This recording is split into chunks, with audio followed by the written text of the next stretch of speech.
Hello, this is Alan from Warndale Community Church. We're in our lesson on Study 6, God Allowing Evil from the book of Habakkuk in Part 2.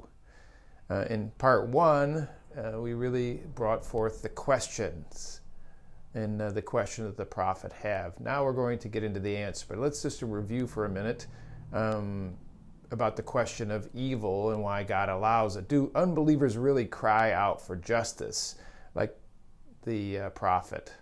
Do they truly want God to act against all evil? No, they really don't. See, but the big question burning in the prophet's mind is, why does he have to look at all the evil happening without divine justice following? God seems to be inactive, idle, while the prophet has to look at all of this evil. It is not that it's a secret or hidden, but rather the wickedness is right out there in the open. The sinners in their sinning are blatant, open, with no shame before even a representative of God. He sees the strife, quarrel, and arguments that engage life around him. All the bitter conflict raging between people vexes his moral awareness. The destruction caused by people with their sinful actions are rubbed in his face. The violence done with such maliciousness caused him to be sickened by their actions, so he calls out to God for punishment. The prophet shares this position with the Lord at being offended at evil, and it creates a strong reaction inside against such things, but he seems to be alone in the final reaction. God lets him become agitated with it, but does not join with him by having the same expectation for the timing of the reaction. There's a bigger picture. This tension comes because of the prophet's knowledge that God is holy and just. This seems not to fit with God's character. The justice of God indicates that this is wrong. The knowledge of God is aware of every detail of the sins committed. The holiness of God is offended by such knowledge. The knowledge of God can bring wrath to bear upon the sinning people, but there appears to be no reaction, which gives the impression that there is no knowledge. Or another option is that God is not that offended at the sinning, and this is why there is no reaction. This is the very question brought up by unbelievers, or people who have the question of why there is evil in the world. And this is their answer, that God must not be good for allowing such evil to be done with no consequences, or that God is not all-knowing or can't react with this knowledge. The prophet knows that these options are wrong, but in the immediate short-term snapshot of life, it seems it might be true. The prophet brings this problem to God in the form of questions and observations.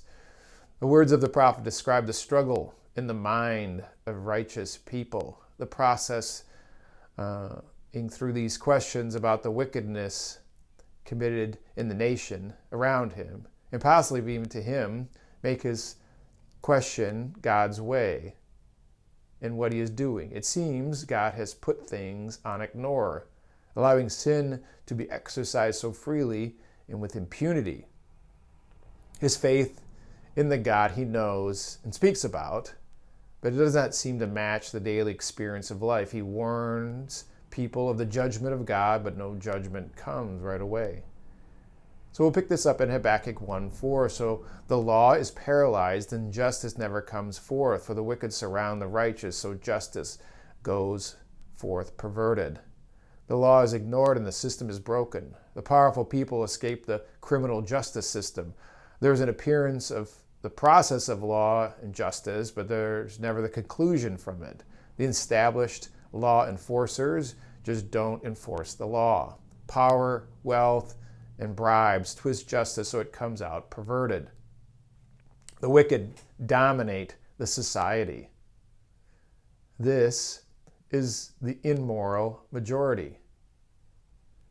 The masses are corrupt, and they control the system while the righteous get ignored. The righteous are not given their rights in the law. The worship of God is rejected or replaced. The answer to why. God is bringing judgment, but with a great display of his importance. as we will see. This may not be the kind of answer expected, but it is the answer we need to understand. It says in Habakkuk 1:5, "Look among the nations and see, and wonder and be astonished. For I am doing a work in your day that you would not believe if I told you." The answer is shocking to the expectations of how justice should be served. It will astonish you. The means I have designed to deal with the evil in Israel. This is what God's saying. The answer to the complaint or the delay is that I will do something that you could hardly believe. The justice of God will come from another nation, an evil nation. He goes further in 1:6, "For behold, I am raising up the Chaldeans, the bitter and nasty nation, who march through the breadth of the earth to seize dwellings not their own." So the instrument will be the Chaldeans, commonly called Babylonians. The tool of correction is from a bitter and impatient people. God is using this evil nation to punish the evil in Israel. The divine hand is seen by God expressing control in the causing of this nation to increase. You can see the increase. This nation is already on the way, conquering other people, taking lands that are not their own and cities that are not in their country. A description of the Babylonian war machine is in Habakkuk 1:7. They are dreaded and feared. Their justice and authority originate with themselves. They are known for their violence. They operate on their own authority, ruling with arrogance. They have no sense of accountability to a higher power. They have no sense that they are being used by God to do his work. Verse 8 adds to that, their horses are swifter than leopards and keener than wolves in the evening. Their horses come galloping. Their horses come from afar. They fly like an eagle swooping down to devour. They seem invincible as they continue to win battle after battle. Their horses are fast, keen, and can travel long distances. The riders are like eagles swooping down on victims. Verse 9, all of them come for violence. Their hordes of faces move forward. They collect captives like sand. The battle mindset is violence. They work as a team and are successful at it. 1:10, they mock at kings and rulers, are a laughing matter to them. They laugh at every fortress and heap up rubble to capture it.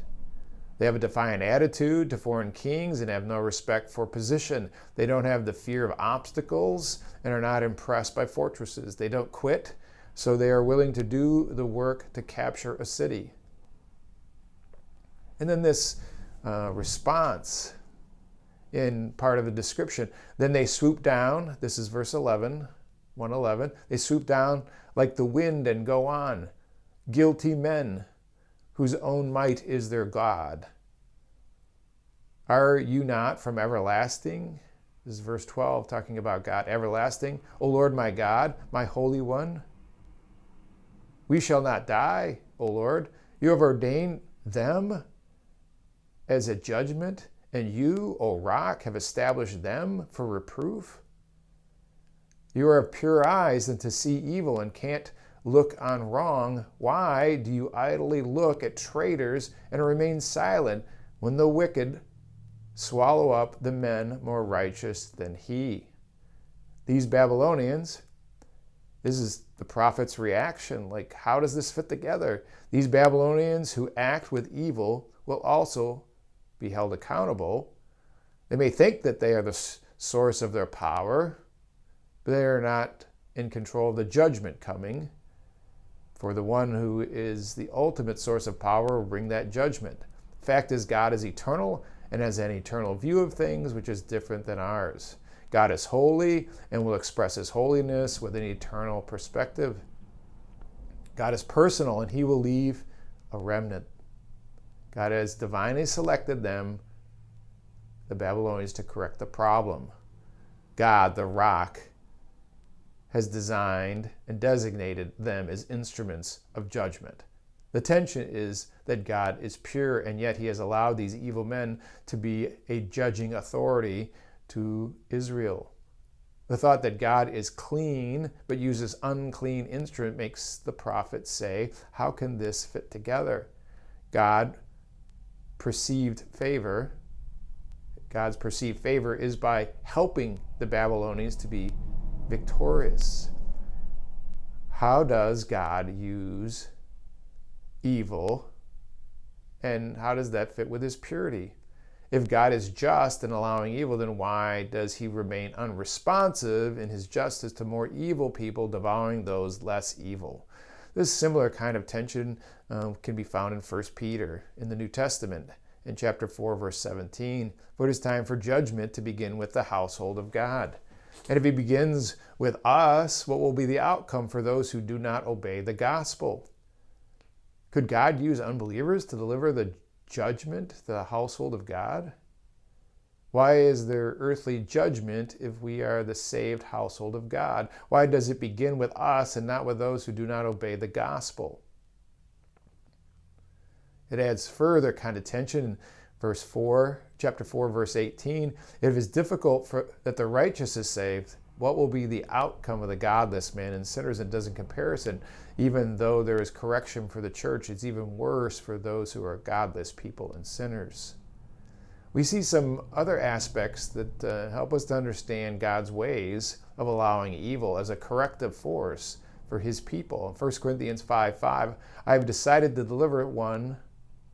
This is a sinning individual spoken of in 1 Corinthians 5. He continues in sin and the church hasn't done anything about it, and there should be church discipline, and this is a form of it, or part of the church discipline. It says, I have decided to deliver such one to Satan for the destruction of the flesh, so that his spirit may be saved in the day of the Lord Jesus. God uses Satan as an instrument of correction. Why not use a good angel, circumstance, sickness, or other godly men? Why use the most bent on our destruction as the tool of benefit? Why use a fallen angel to deal with our fallen attitude? It is interesting that God has designed, in some way, there's some reason for us to feel the weight if we are a brother in sin who rejects the church's discipline, that satanic involvement is used and beneficial. It says the same thing in 1 Timothy 1:20, among whom are Hymenaeus and Alexander, who have handed over to Satan, that they may learn not to blaspheme. Why let the blaspheming Satan teach the lesson on why not to blaspheme? How has the enemy become the helper of God to correct the error? Isn't it interesting? And you see that, yes, God does use that. There may be a level of viciousness that they can sense and realize that here the very person who is the blasphemer knows how to bring punishment. It could be, in a sense, a rebuke to Satan, that he is punishing the very thing that he is. In 2 Samuel 24, verses 13 to 14, so Gad came to David, this is after David sinned, and told him and said to him, shall 3 years of famine come to you in your land, because he counted the people? Or will you flee 3 months before your foes while they pursue you? Or shall there be 3 days pestilence in your land? Now consider and decide what the answer I shall return to him who sent me. Then David said to Gad, I am in great distress. Let us fall into the hand of the Lord, for his mercy is great, but let me not fall into the hand of men. So he's given 3 options: famine for 3 years, your enemies chase you for 3 months, or pestilence for 3 days. The choice for David was the one that involved only God and not men. God's mercy is greater than men. There's a degree of punishment that evil people inflict that seems more vicious, or more, better to be under God's control than under men's evil hand. God is just and does punish sin, but in times, his time is slower than ours. God does allow sin for a time, but will sometimes use more sinful people to do the punishing. We can have the tension of God's justice, and it's fine, and his holiness pressing against each other in times. and realize the timing is not exactly what we think, and we can see that in his greater purpose we have to think about. We can have the tension of God using more evil people to punish less evil people, even his people. Sometimes the greater, more painful forms of justice take longer to come. Sometimes the more painful forms of justice in the earthly sense come from those who are unjust.